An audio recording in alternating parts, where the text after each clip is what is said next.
Namaste. Today, as you see me as a package of success, when my bio says that I have cleared all the top prestigious exams and interviews of India. My friends, let me tell you not more about my successes, but more about my rejections, my failures, and my determination, my willpower that made me to get those successes. So my story starts from a small sleepy village of Madhya Pradesh with a population of barely 1,000 people. On the month of rainy August, a small girl was born in an Orthodox Brahmin family, a family that was giant and joined with 30 plus members. It was not an event for them.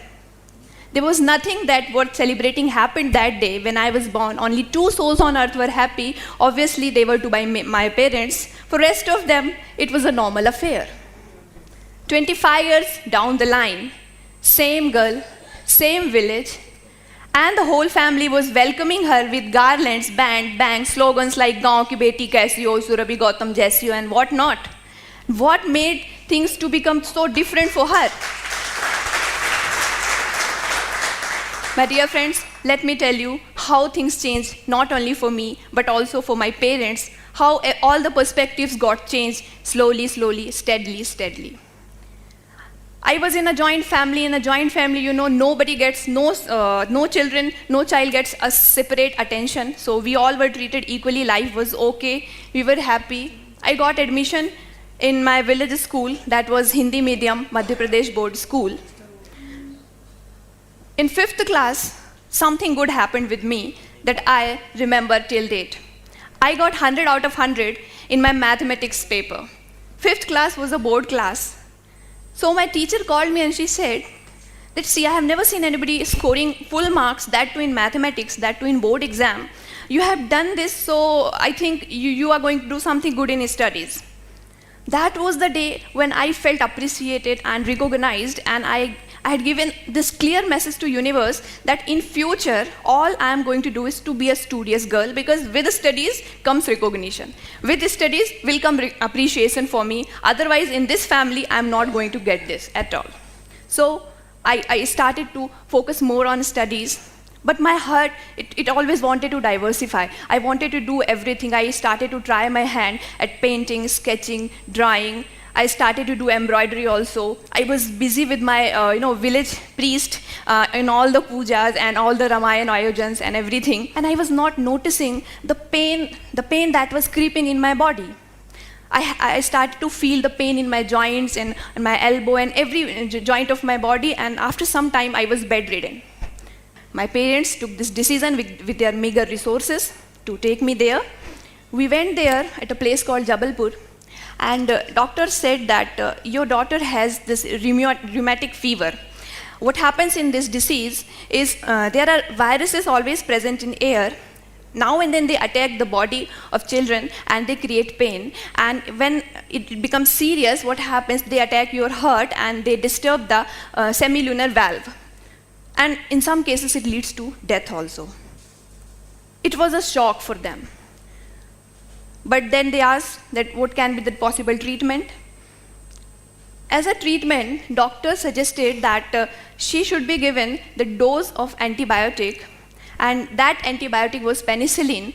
There is some problem with penicillin. What happens, as soon as it enters the body, it gets solidifies when it comes in contact with air. So it was again a problem because I had to be injected with penicillin in every 15 days, and not every MBBS doctor was ready to do this, because it can also lead to death in some cases.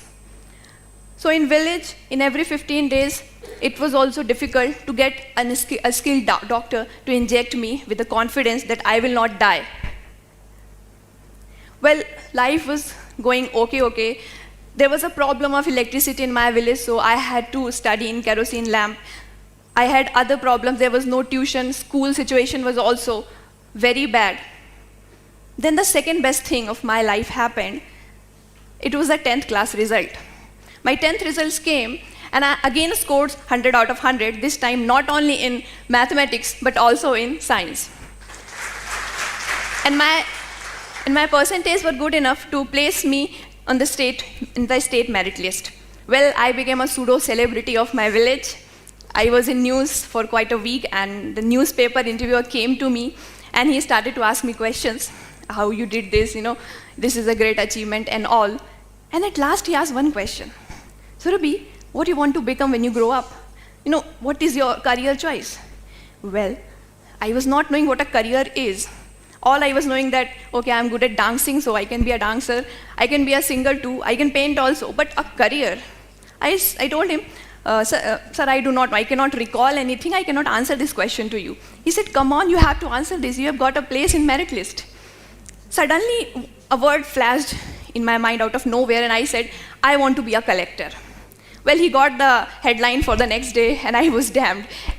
Next day, the news came, collector banna chahti hai Surabhi.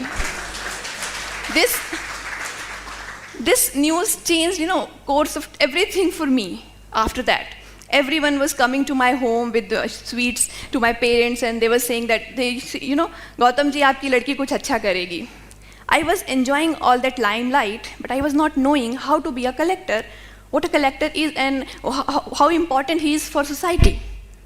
Well, I went into 11th, I took mathematics, and I forgot about all these things. Yeah, I wanted to correct something that was wrong in my village, that was wrong with my education, that was wrong with the situation of my village, that there was no electricity, there was no proper hospital. So I wanted those things to be on right place, but through collector or not through it, I was not clear. Well, I passed 12th, and I got APJ Abdul Kalam scholarship for securing maximum marks in science stream. So again, one more pseudo-celebrity status, and with all this status, I came to this big city of Bhopal in this very college and took admission for Bachelor of Engineering. This decision of my parents to send me from the village to a big city for higher education was a big decision, because I was the first girl from my village to go out and study. So it was not only I who was studying here, it was the whole village along with me. If I will come back, the hopes of all other girls, the door for all other girls will close automatically. So I had to perform here anyhow. Well, the first day of my college was the worst day of my college, to be frank, because what happened, when I entered the college, there was chemistry lab that was going on. I entered the class, and ma'am was taking lab. She asked me, okay, you go and do titration. Titration. In my village, there was no lab. I do not know the meaning of titration in Hindi. So I was standing there blank. Again, I looked at ma'am. She asked me, go there and pick up the test tube. First time in my life, I had seen the test tube, and I took that, and it broke. And I was like, oh my God, what I have done. Anyhow, I was hiding behind something so that ma'am should not notice me, and I passed 1 hour. Then the next class, engineering physics. Introductions were going on, and everyone was standing and fluently answering, giving their introduction in English, and I was freezing in my seat that when my turn will come, what am I supposed to do? What will I say? I do not know English at all. I am from a Hindi medium school. How will I introduce myself? I was just stealing words from everyone's introduction, and anyhow, I jotted down the words and gave my introduction. And I thought, okay, this has passed. But the sir was not patient enough. He asked me one more question. He asked me, okay, tell me the definition of potential. Okay, the basic question of physics. I have got APJ Abdul Kalam scholarship for scoring maximum marks in physics, PCM. But I had to answer this in English. And I cannot frame a sentence, a single sentence in English. So I just stood there and I kept mum. The teacher came to me and he said, have you really completed your 12th? Have you really passed it? You cannot answer this very basic question of physics. Only I knew how much I love physics. I'm not answering this not because I do not know physics. It is because I do not know English. But this all was going on in my mind only. I was not able to speak anything. Well, I came back to my room and I wept. I cried. I just wanted to pack my bag and go back to my village. No more higher education, nothing else. This city is not meant for me. This college is not meant for me. These people are not meant for me. I called my parents. That day they played the role of Jamavant, the role that Jamavant played for Hanumana, reminding him all of his great powers, that no, you can fight, no, you can fly. They told me that, okay, you come back, but see, you are closing the door of all other girls of your village, so you have to take a big decision. Well, I picked the point and I decided to fight, and I decided that by the end of this semester, I am going to be fluent in English. Well, I took my engineering books, I jotted down all the spellings and everything, I pasted them on my wall, and all my walls were colored with spellings, and I was always on the revision mode. And it went deep inside my subconscious mind that, my dreams also were in English after that. Like all the characters, be it. And in first semester, I topped not only my college, but I topped the whole university, and I got Chancellor Scholarship for that. That day I had this belief that if you really want to achieve something, anyhow, you do not have any means, because when I wanted to improve my English, I was not able to take coaching, and I was not having any English medium friend, so I was totally unarmed. But I do not know how the universe conspired, and I finally was able to give a TED talk even in this platform.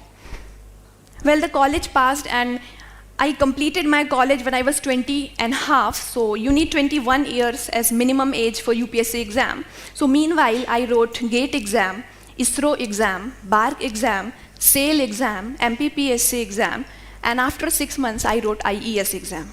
And my dear friends, I qualified all of them.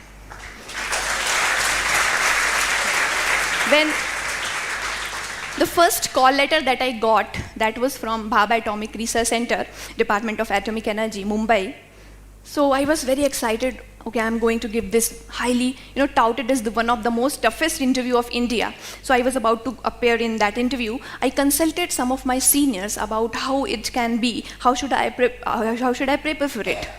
All I got was negative feedback. See, Surabhi, in whole of our life, we have never seen anybody qualifying that interview. Okay, you want to go to Mumbai for fun, then go, but don't have this expectation that you are going to do anything there. Well, all this negativity, I appeared in interview, and I was the first scientist to whom I was knowing is a scientist in my life. So I qualified that interview, and I shifted to Mumbai, and I became a nuclear scientist. Well, I wrote IES exam meanwhile, and it takes 1 year for the results to come. After 1 year, the result came. And I was AIR 1, not from any IIT, not from any NIT, I was from UIT, and I topped the exam.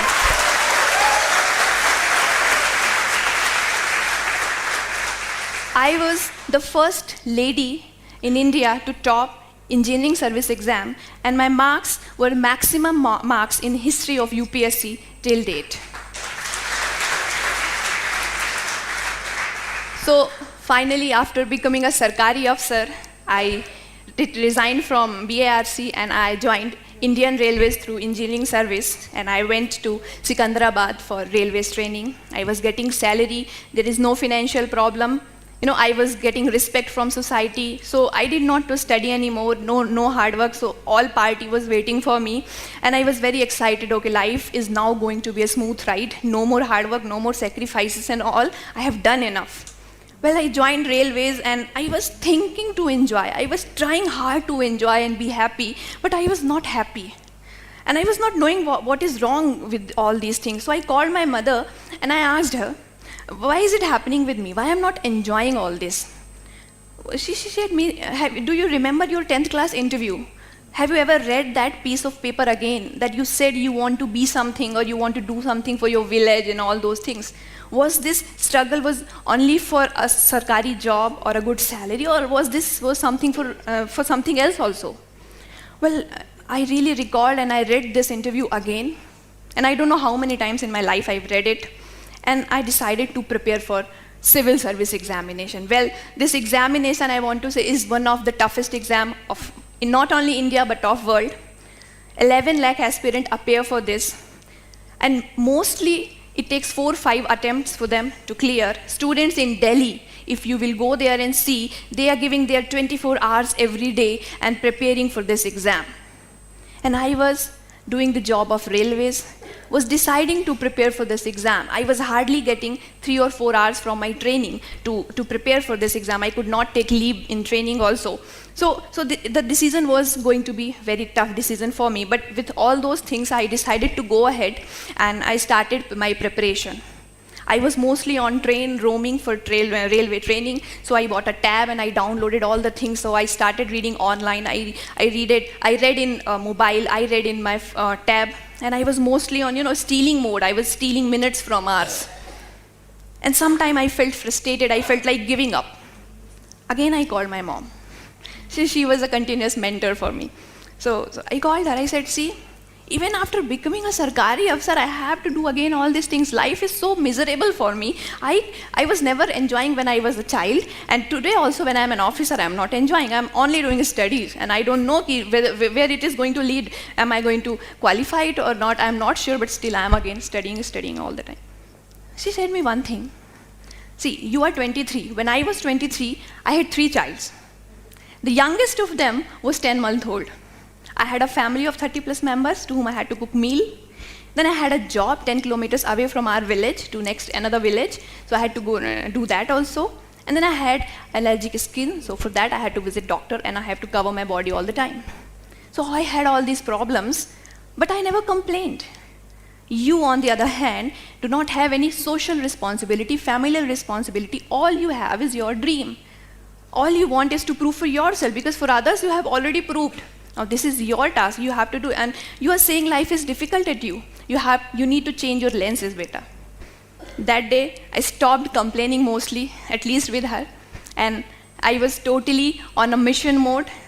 All my scarcities, I converted them into my luxuries. The more I struggled, more strong I became, and finally, I got All India rank 50 in this coveted exam, Civil Services Examination 2016. To summarize, at last, I believed in these words. These words truly tell my story, and I also want to convey these words to you also. There is no substitute of hard work, and there is no shortcut to success.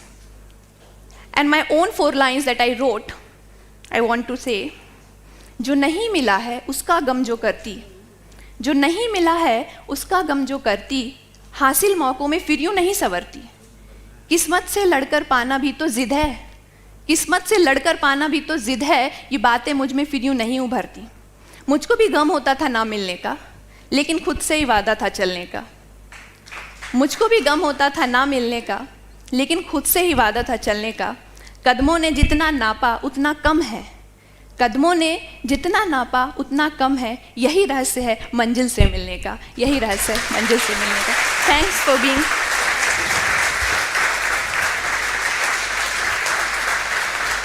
Thank you. Thanks for being such a patient and such a good audience. Thanks, Ted, and thanks to everyone.